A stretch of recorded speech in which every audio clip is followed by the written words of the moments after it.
नमस्कार काव्य रसिको, मी जयश्री काळे आपणा सर्वांचं सहर्ष स्वागत करते माझ्या साहित्याच्या प्राणात. रसिको, पूर्वीच्या काळी आपल्याकडे संयुक्त कुटुंब पद्धती असायची, पण आता मात्र दुर्दैवाने ती फारशी दिसत नाही.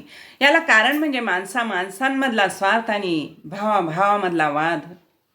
रसिको, चला तर ऐकूया यावर भाष्य करणारी एक रचना. शीर्षक आहे एका आईची तुम्ही लेकर. एका आई बापाची तुम्ही पोर, का मनात धरता वैर.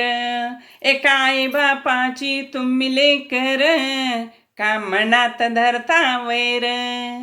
वाटलं गोकुळासारखं घर, एकमेकांचा व्हाला आधार, पण व्हायलाच निघाला धूर. आई बापाच्या जीवाला घोर, पण व्हायलाच निघाला धूर. आई बापाच्या जीवाला घोर. एका आई बापाची तुम्ही पोर, का मनात धरता वैर. एका आई बापाची तुम्ही लेकर, का मनात धरता वैर. हातामध्ये घेऊन हात, सोबतीने होता जात. एका ताटामध्ये जेवुनी, तुम्ही गेला का रे विसरुनी. एका ताटामध्ये जेवुनी, तुम्ही गेला का रे विसरुनी. एका आई बापाची तुम्ही पोर, का मनात धरता वैर. एका आई बापाची तुम्ही लेकर, का मनात धरता वैर. करून जीवाचं रे रान, त्यांनी वाढविल कष्टान. तोच आहे बाप तुम्ही आता, घेता का वाटून. तोच आहे बाप तुम्ही आता, घेता का वाटून. एका आई बापाची तुम्ही पोर, का मनात धरता वैर. एका आई बापाची तुम्ही पोर, का मनात धरता वैर. करुणी जीवाचं रे रान, त्यांनी वाढविल कष्टान.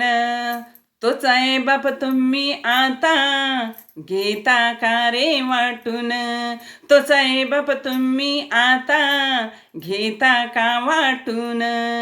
एका आई बापाची तुम्ही पोर, का मनात धरता वैर. एका आई बापाची तुम्ही लेकर, का मनात धरता वैर.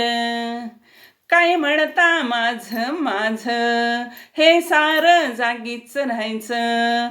या स्वार्थाच्या रे पायी, भाऊ भावाचा राहिला नाही. या स्वार्थाच्या रे पायी, भाऊ भावाचा राहिला नाही. एका आई बापाची तुम्ही पोर, का मनात धरता वैर. एका आई बापाची तुम्ही लेकर, का मनात धरता वैर. माझी रचना वास्तववादी आहे, पण भूषणावर नक्कीच नाही. यावर तुमचं मत काय मला कमेंट करून सांगा. आणि लाईक करा, शेअर करा आणि माझ्या चॅनलला सबस्क्राईबसुद्धा करा. धन्यवाद.